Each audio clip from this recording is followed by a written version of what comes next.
हाय दोस्तों, जय जगन्नाथ।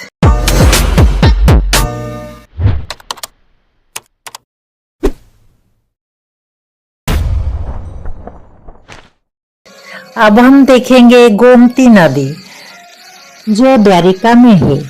हम गए थे गोमती नदी से नहा के द्वारिकाधीश के दर्शन के लिए गए थे। तब हम पहुंचे गोमती नदी में। देखिए दोस्तों, ये गोमती नदी है। अरब सागर और गोमती नदी का संगम स्थल है द्वारिका में। तो हम वहाँ पे गए हैं। वहाँ नहा के द्वारिकाधीश के दर्शन के लिए जाने से अच्छा माना जाता है। तो हम वहाँ गए, वो नहाए, सेल्फी भी लिए थे। तो आपको जो दिखाए हैं वो हमारी बेटी और गुड़िया दोनों नहा रहे हैं। देखो दोस्तों, ये सब यहीं पे नहाते हैं। ये नदी जो सागर से मिलता है उसका लहर वहाँ तट पे आता है।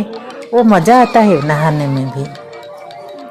वहाँ क्या हुआ था, रावण के वध के बाद पाप मुक्ति पाने भगवान श्री राम ने पहुँचे थे इस घाट पर। वहाँ नहा के पाप कटता है, वो पुराणों में लिखा गया है। और वहाँ एकादशी के दिन नहाने से 7 जन्मों का पाप नाश होता है।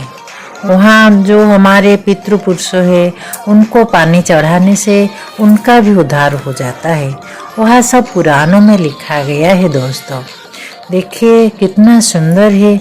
अच्छा लगता है क्या कि वो जो अरब सागर से मिलता है, वो जो गोमती घाट, वो जो लहर आता है, वो नहाने से सच में बहुत मज़ा आता है। हम तो सब नहाए, फिर हम जाके फिर अपने रूम से कपड़े चेंज किए, फिर गए द्वारिकाधीश के दर्शन के लिए। देखिए दोस्तों, बाहर कितना गाय भी है, सब उसका दाना भी मिलता है। वहाँ मछली को खिलाते हैं, दाना खिलाते हैं। हम बाहर आके सेल्फी लिए थे। गाय को भी दाना देते हैं। वो सब करते हैं अपना पुण्य कमाने के लिए। हम वहाँ से द्वारिकाधीश के दर्शन के लिए गए। फिर दर्शन करके फिर चले रुक्मिणी मंदिर देखने के लिए। वहाँ हम बस पकड़े। बस में जो भाड़ा होता है ज़्यादा नहीं होता है। टूरिस्ट बस पकड़े, 130 रुपया लेते हैं।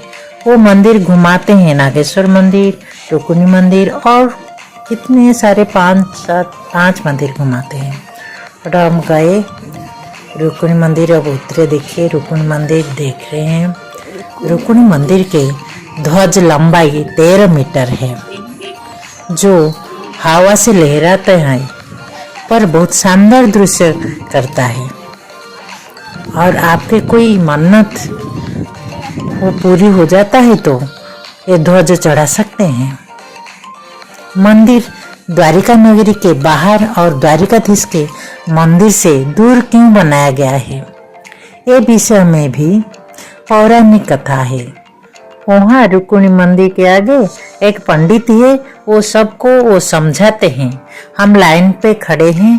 देखिए अब पंडित जी आके सारे बात सुनाएंगे। रुक्मिणी जी के मन में अभिमान आ गया। किसी के पास कुछ नहीं होता और कुछ आता है तो छलक उठते हैं, मेरे पास ये और मेरे पास नहीं। भगवान ने ना कहा जो स्थिति में हो वही स्थिति में रहे। तो रुक्मिणी जी को अभिमान हो गया, मेरे समान कोई नहीं। तो अभिमान दूर करने के लिए भगवान ने दुर्वासा ऋषि को निमित्त कर दिया। यहाँ से 12 कोस दूर पर दुर्वासा ऋषि का आश्रम है, उसको पिंड तारक क्षेत्र कहते हैं। दुर्वासा के आश्रम पर भगवान श्री कृष्ण शादी के बाद गए और हाथ जोड़ा, प्रणाम किया।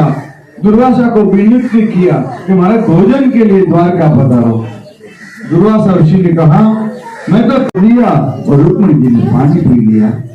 माता जी से एक बात की भूल हो गई कि दुर्वासा ऋषि जो रथ में बैठे थे उनको पानी पिलाया नहीं, उनकी आज्ञा लिया नहीं। थकावट की वजह से ये रुक्मिणी जी भूल गए। दुर्वासा क्रोध के रूप में आ गए। उनके मुंह से 2 शब्द निकल गया, पति पत्नी दोनों का 12 साल के लिए वियोग हो जाएगा। इसीलिए द्वारकानाथ का मंदिर वहां पर है और रुक्मणी जी का मंदिर यहाँ। ये भूमि के ऊपर मां रुक्मणी जी ने 12 साल अकेले बिताया कृष्ण के बिना। वहां आप तप भूमि पर खड़े हो, ये तपोस्थली है रुक्मणी जी का। जो आप खड़े हैं ये तपस्थली पर अपनी यात्रा के लिए, अपना पुण्य कमाने के लिए खड़े ये भूमि पर 12 साल का तपस्वी जीवन पूर्ण कर दिया रुक्मणी जी ने। भगवान कृष्ण रुक्मणी दोनों दुर्वासा को लेकर राजभवन में राजगद्दी पर बिठाए, पूजा किया, भोजन जमाया। दुर्वासा मयूर आसन पर बैठने पर प्रसन्न हो गए और रुक्मणी जी को वरदान दे दिया कि हे मां, आपका 12 साल का ये तपोभूमि पर बैठने से मैं आपको आदि यात्रा का मालिक बनाता हूँ। आदि यात्रा के मालिक भगवान द्वारका के नाथ, आदि यात्रा के मालिक आप। वो जगत पिता है तो आप जगत माँ है, और माँ का ऋण अपने बच्चे पर सबसे ज्यादा है। तो दुर्वासा ऋषि ने कथा के अंत में 2 बात का महात्मा कहा, आने वाले यात्री सबसे पहले प्रेम से माँ का दर्शन करना। दर्शन करने के बाद जहां जहां आप अभी आज खड़े हैं वो परिसर के अंदर अपने अपने प्रियजनों को याद करना जो अपने परिवार में से गुजर गए हैं। उनमें से किसी को द्वारका धाम मिला है, किसी को द्वारका धाम नहीं मिला, और कहीं कहीं अपने परिवार में से जो कोरोना काल में ऐसे ही चले गए, यहाँ तक नहीं आए।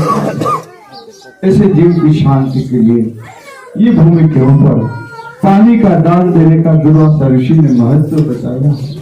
पानी यहाँ नहीं मिलता है, पानी 20 किलोमीटर दूर टैंकर के माध्यम से पानी यहाँ आता है और मां रुक्मणी के नाम पर वहां अखंड प्याव चलता है। गाय, मानव, पशु, पक्षी, यात्री सभी के लिए हम एक प्रदान करने में 4 जीव का पोषण होता है। उसमें गाय, मानव, पशु, पक्षी सब कोई पानी पीते हैं। साधु, संत, जति, जोगी, सती सब कोई पानी पीते। उस प्याव के अंदर किसी भक्त को, किसी यात्री को मन में ऐसे लगे कि ये चैत्र मास जो है वो पितरों को पानी देने का मास है, पवित्र मास है, पितरों को पानी पिलाने का मास है। जैसे श्रावण मास में शिव जी को जल चढ़ाए। फिर हम जाके रुक्मिणी माँ के दर्शन किए, फिर आए। देखो उनका चारों ओर, देखो मंदिर के कितनी सुंदर है, चारों ओर घूमे। फिर ऊपर जो पताका है माँ के, जो ध्वजे, ध्वज को प्रणाम भी किए। देखो चारों ओर नदी है, कितना दूर चला गया है बट वो नदी है। कितना सुंदर सारे चारों ओर देखो, अच्छा लगता है घूम के। सारे हम घूम के देख के फिर बाहर आए। बाहर आके अपनी गाड़ी में बैठ गए। फिर हम देखेंगे अगला मंदिर।